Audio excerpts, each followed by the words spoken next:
dardaarankani waxa uu sheegayaa wixii qofka mu'minka qawiga ka dhigi lahaa maxaa qofka mu'minka xoog u yeelaya wuxuu nabigu yidhi kow ixris calaa maa yanfacuk waxaad ku dadaashaa oo ilaalisaa waxa ku anfacaya nolosha aynu joogno bini aadamku wakhti isku mid u haystaa wakhti isku mid ah inta badan dadku 60 jir 50 jir 70 jir meelaha waa soo wada gaadha laakiin midhaha iyo raadkay dunida kaga tagaan iyagoo isku wakhti noola waa kala nooc sababtay u kala noocyiina waa masalada tan camalka bini aadamku qabtaa waa 3 qaybood mid ah inuu yahay qayb ku anfacaysa qayb wax tarta aakhiriya adduun manfacuun leh iyo inuu yahay qayb wax dhibta aakhiriya adduuma dhibaato kuugu jirto iyo inuu yahay qayb aan manfac iyo madarro toona lahayn laba inaad ka tagtaa markaa la rabaa midna qaadati wuxuu nabigu leeyahay ixras calaa maa yanfacuk waxaad ku dadaashaa waxa ku anfacaya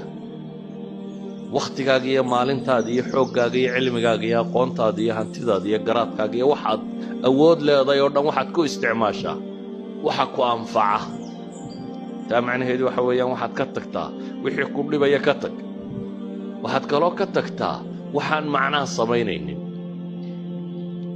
dadka in badanoo ka midi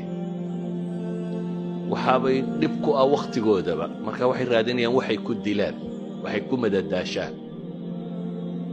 madadaaladu waa wuxuu rabo qofku inuu wakhtigiisa ku baabi'iyo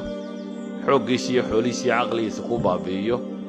aan adduunkana manfac ku lahayn aakhirana manfac ku lahayn adduunna wax kama tarayso waxaan u wadaa aakhirana wax kama tarayso qofna isagu wixii dhibayey baabuu wakhtigiisii ku bixiyey wax xaaraan oo aan diin ahaan ku bannaanayn oo caqiid ahaan bannaanayn oo ayuu ku bixiyey nabigu calayhi salaatu wasalaam markaa wuxuuna leeyahay ixris calaa maa yanfacuk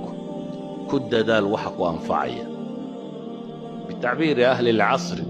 waa waxay yidhahdaan kun muntijan aw kun iijaabiyan qof wax soo saar le ahaw qof wax tara ahaw qof wanaagga qabta noqo noloshaada maalintii waxaad qabanaysaa waa inaad isweydiisaa ma manfac adduun buu kuu leeyahay mise manfac aakhiro kuu leeyahay haddaad waxa labadaa ka dhex arki weydo waa wixii lagu yidhi ka tag